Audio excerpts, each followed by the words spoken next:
नमस्कार, मी कोमल. माझ्या डेली ब्लॉगमध्ये तुमचं सहर्ष स्वागत. आता सकाळचे 7 वाजलेले आहेत आणि नेहमीप्रमाणे माझ्या दिवसाची सुरुवात ही मॉर्निंग वॉकनी झालेली आहे. आतापर्यंत मी जवळजवळ 7 किलोमीटर अंतर चाललेले आहे आणि अजून 1 किलोमीटर अंतर मला चालायचं आहे. तर आज एक गोष्ट मला तुमच्याशी शेअर करायची होती की आपण किती सहजपणे एखाद्याला म्हणतो, खास करून स्त्रियांना म्हणतो की "बाई गं, किती जाड झालेली आहेस, थोडं वजन कमी कर, थोडं कमी खात जा, जरा हालत जा." तर डिलेवरीच्या आधी माझं जे वजन होतं ते 48-49 50च्या आतमध्येच होतं. डिलेवरी झाली त्यानंतर माझं एकदम ड्रास्टिकली वजन 65 kg झालं आणि मागचे जवळजवळ 5 महिने झाले मी ते वजन कमी करत आहे. आणि आत्ता मला जून महिना चालू आहे. मी जानेवारी महिन्यामध्ये चालू केलं होतं. तर आता जून महिन्यामध्ये माझं आत्ता करंट जे वेट आहे ते 58पर्यंत आलेलं आहे.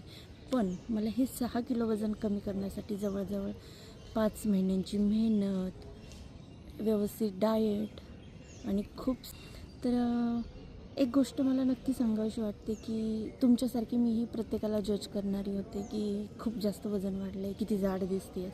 पण जेव्हा स्वतःची वेळ आलेली आहे, जेव्हा माझं स्वतःचं वजन वाढलेलं आहे आणि आता मी ते कमी करत आहे, तेव्हा मला कळतं आहे की एखाद्याला असं बोलू नये.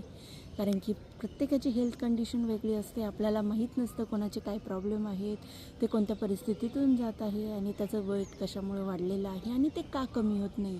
त्यामुळे हा व्हिडिओ त्या प्रत्येकासाठी आहे की जे प्रत्येकाला जज करतं की तुझं वजन खूप वाढलेलं आहे, किती जाड दिसतेस तू. सो माझं 8.5 किलोमीटर अंतर कंप्लीट झालेलं आहे. रोज मी 10 किलोमीटर अंतर चालायचं ट्राय करते.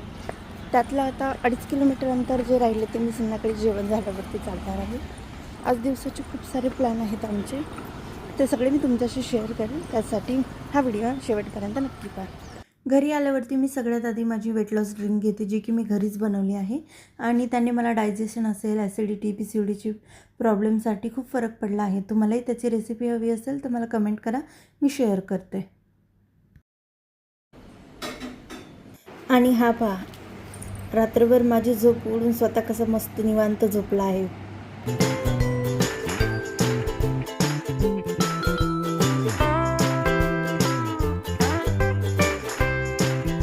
आज आम्ही बाहेर जेवायला जाणार आहे.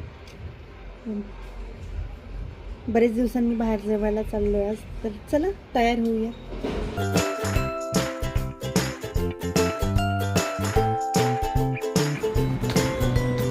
सो फायनली आम्ही पोहोचले आमच्या डेस्टिनेशनला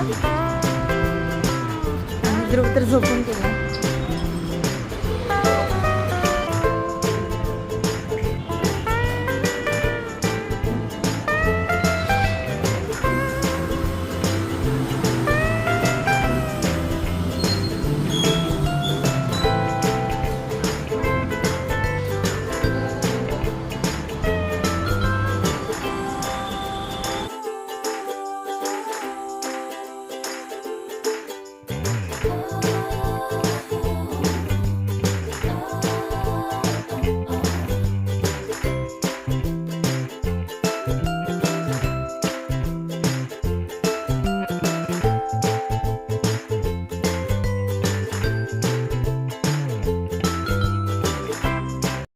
आज बऱ्याच दिवसांनी आमचं बार्बेक्यू नेशनला जाण्याचा प्लॅन झाला होता. तिथे गेल्यावरती नेहमीप्रमाणे लाईव्ह टेबलवरचा लाईव्ह ग्रिल पाहून ध्रुवला तर खूप आनंद झाला होता. आणि हो, तुमच्याकडे असे चंगू-मंगू असतील 6 वर्षाच्या खाली तर 2-3 जणांना घेऊन जा. त्यांचं काही बिल येत नाही, पण तुमचं बिल कमी होण्यात नक्कीच मदत होईल. कारण की त्यांना सगळं इथलं जेवण फुकट आहे, त्यामुळं नक्कीच घेऊन जाल. सगळ्यात आधी आम्हाला त्यांनी पाणीपुरी आणि चाट सर्व केली होती स्टार्टरमध्ये. त्यानंतर लाईव्ह ग्रिलमध्ये चिकन टिक्का, तंगडी कबाब, फिश टिक्का, prawns, paneer tikka, mushroom, grilled pineapple असे एकापेक्षा एक पदार्थ येत होते. आता बसपुढे मेन कोर्ससाठी जागा ठेवायची असं आम्ही ठरवत होतो, पण एवढं गरमागरम ग्रिल केलेलं चिकन पाहून अजून खावंसं वाटत होतं. जर तुम्ही खवय्ये असाल, नवीन नवीन पदार्थ चाखायला आवडत असतील आणि डेझर्ट, मेन कोर्स ते स्टार्टरपर्यंत सगळ्याचा तुम्हाला आनंद घ्यायचा असेल तर बार्बेक्यू नेशन तुमच्यासाठी अगदी परफेक्ट आहे. पण जर तुम्ही कमी खाणारे असाल, पटकन तो पोट भरत असेल किंवा बफेटमधले फारसे पदार्थ तुम्हाला जर आवडत नसतील तर इथे येणं तुमच्यासाठी फायदेशीर ठरणार नाही. कारण की इथे अनलिमिटेड स्टार्टर, मेन कोर्स आणि डेझर्ट आहे आणि त्याचे चार्जेस घेतले जातात. आम्ही तर मनसोक्त एन्जॉय केलं होतं. म्हणूनच ज्यांना खाण्याची आवड आणि भूक आहे त्यांनी नक्की यावं. पण जे 2 घास खाऊन पोट भरलं म्हणतात त्यांनी आधी दोनदा विचार करावा. स्टार्टरवरच बरंचसं पोट भरलं होतं, तरी मेन कोर्समध्ये आम्ही बटर चिकन, फिश करी आणि बिर्याणी घेतली होती. आणि मग सगळ्यात शेवटी आमची आवडती वेळ म्हणजे ती डेझर्टची. गरमागरम गुलाबजाम, ब्राउनी विथ आईस्क्रीम, कुल्फी आणि इतर गोड पदार्थांचा मनसोक्त आनंद घेतला. पोट खूप भरलं होतं, पण डेझर्टसाठी आम्ही जागा ठेवली होती. अनलिमिटेड बफेट असल्यामुळे घाई नव्हती, मनाप्रमाणे खाता येतं.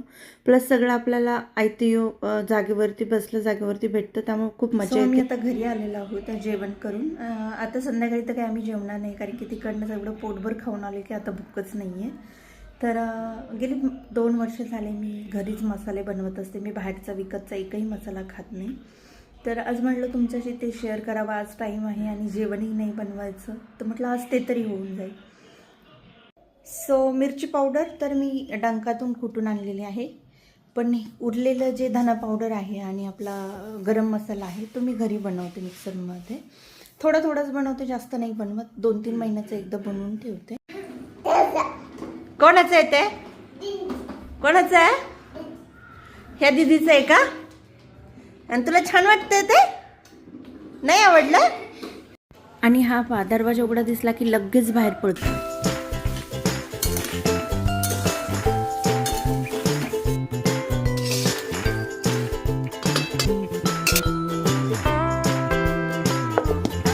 सो फायनली 2 तासाच्या मेहनतीनंतर इथे माझी धना पावडर तयार आहे. हा गरम मसाला आहे. हा मला आता जवळजवळ 8-9 महिने तरी जायला आहे. त्यातला थोडासा अर्धा चमचा फक्त यूज करायचा. इथे पोटात गरम करतो. इथे ही सफेद तिळाची फोडणी आहे. ह्याचाही 1 चमचा मी रोजच्या जेवणामध्ये टाकत असते. जिरा पावडर आणि काळी मिरची पावडर. फायनली 2 तासाच्या मेहनतीनंतर माझी धना पावडर, गरम मसाला असेल आणि जिरा पावडर आणि ते सगळं तयार झालेलं आहे. आता मी हे काचेच्या बरणीत भरून ठेवणार आहे, म्हणजे याचा वास जाणार नाही आणि ते खराबही नाही होणार. आज पहिला पाऊस पडला होता, त्यामुळे सगळं वातावरण एकदम थंड आणि मातीचा इतका सुंदर वास सुटला होता. त्यामुळे घरातली सगळी कामं आवरल्यानंतर थोडा वेळ म्हटलं इव्हनिंग वॉकसाठी ध्रुवला बाहेर घेऊन जावं. तर पार्किंगमध्ये त्याचे फ्रेंड्स सगळ्या दीदीच आहेत. दीदी आणि तो एकमेकांना पकडापकडी खेळत पळत सुटलेले होते.